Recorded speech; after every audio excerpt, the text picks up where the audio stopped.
Avant, je disais oui à tout, même quand ça me bouffait de l'intérieur. J'avais peur de décevoir, peur qu'on m'aime moins si je posais mes limites. Puis un jour, j'ai compris que dire non, ce n'est pas être méchant, c'est s'aimer. Dans cette vidéo, je te partage ce déclic qui a changé ma vie et comment toi aussi, tu peux apprendre à dire non sans te culpabiliser. Ici, nous partageons des contenus comme celle-ci qui t'aident à devenir une meilleure version de toi. Abonne-toi pour beaucoup plus de nouveaux contenus. Dis-moi, est-ce que tu as déjà dit oui, alors que tout en toi criait non, juste pour éviter de décevoir, juste pour faire plaisir, juste pour ne pas passer pour le méchant. Et après, tu rentres chez toi, frustré, vidé, en colère contre toi-même.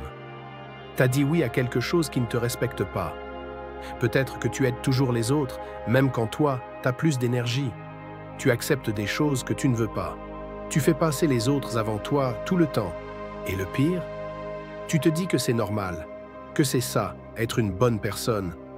Mais à force de dire oui à tout le monde, tu finis par dire non à toi-même. Tu t'oublies. Tu t'effaces. Si tu te reconnais là-dedans, reste bien avec moi. Parce que ce que je vais te dire peut changer ta manière de voir les choses et surtout ta manière de te traiter toi-même. Quand tu dis oui à tout, même quand tu veux dire non, tu crois que tu fais le bien. Mais en vrai, tu te détruis à petit feu. Tu perds confiance en toi, parce que tu n'écoutes plus ta voix intérieure. Tu es en train de vivre pour les autres, pas pour toi. Et plus tu dis oui par peur, plus les gens en profitent. Tu deviens la personne gentille, serviable, mais effacée.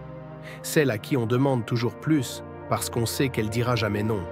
Et toi, tu t'épuises, tu t'oublies, tu vis dans la frustration silencieuse. T'as l'impression d'être là pour tout le monde, mais personne n'est vraiment là pour toi. Pourquoi? Parce que tu n'as jamais osé poser tes limites. Tu n'as jamais montré aux autres que toi aussi, tu comptes. Et à force, tu finis par croire que t'as pas de valeur. Mais laisse-moi te dire une chose, ce n'est pas parce que tu dis non qu'on t'aimera moins. C'est parce que tu dis toujours oui qu'on ne te respecte plus. Je vais te raconter un moment qui m'a marqué. Un jour, un ami m'a demandé un service.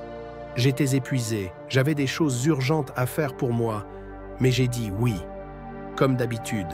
Pourquoi? Parce que j'avais peur de le décevoir, peur qu'il pense que je suis égoïste. J'ai laissé mes propres besoins de côté pour lui faire plaisir. Résultat, je n'ai pas pu avancer sur ce que je devais faire. Et lui, il a eu ce qu'il voulait, mais sans jamais se rendre compte de ce que ça m'avait coûté. Et là, j'ai eu un déclic. J'ai regardé ma vie et je me suis rendu compte que c'était comme ça tout le temps. Je disais oui à tout, aux demandes de dernière minute, aux choses qui me mettaient mal à l'aise, aux gens qui profitaient de ma gentillesse. Et un jour, j'ai posé une vraie question. Si moi je ne me protège pas, qui va le faire à ma place? C'est là que j'ai compris que dire non, ce n'est pas blesser les autres. C'est se choisir. C'est poser une barrière entre ce que tu acceptes et ce que tu ne veux plus. J'ai commencé à dire non. Au début, c'était dur. J'avais peur. Je culpabilisais. Mais tu sais ce que j'ai découvert? Les gens ont commencé à me respecter plus. Et moi? J'ai commencé à me respecter beaucoup plus. C'est là que ma vie a commencé à changer.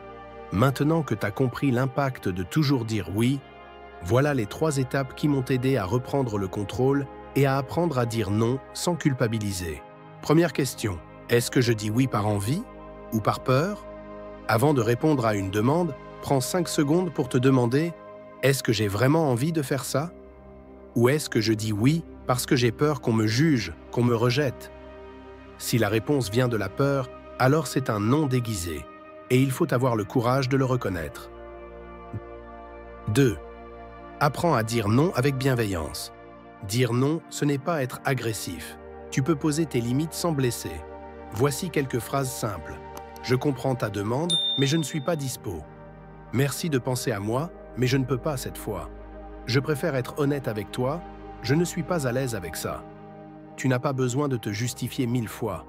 Un non clair et respectueux est plus puissant qu'un oui forcé. 3e. Rappelle-toi ceci, chaque non que tu dis aux autres, c'est un oui que tu dis à toi-même. Quand tu dis non à ce qui ne te respecte pas, tu dis oui à ton temps, à ton énergie, à ton bien-être. Tu ne peux pas plaire à tout le monde, mais tu peux apprendre à te plaire à toi-même. Et crois-moi, C'est là que le respect commence. D'abord de toi, ensuite des autres. Tu sais, pendant longtemps, j'ai cru que dire non, c'était être égoïste. Mais aujourd'hui, je sais que dire non, c'est un acte d'amour. Un acte d'amour envers soi-même. Parce que tu mérites d'être respecté. Tu mérites d'être écouté. Et ça commence par toi. Tu n'as pas besoin de tout accepter pour être une bonne personne. Tu as le droit de poser des limites. Tu as le droit de dire non. Et à partir d'aujourd'hui, je veux que tu retiennes une chose. Chaque non que tu dis aux autres est une porte que tu ouvres à ta paix intérieure, à ta liberté, à ta vraie vie. Si cette vidéo t'a parlé, alors dis-moi en commentaire, quelle est la dernière fois où tu as dit oui alors que tu voulais dire non? Abonne-toi si tu veux plus de contenu comme celui-ci. Et surtout, n'oublie jamais, dire non, ce n'est pas rejeter les autres. C'est enfin te dire oui à toi-même.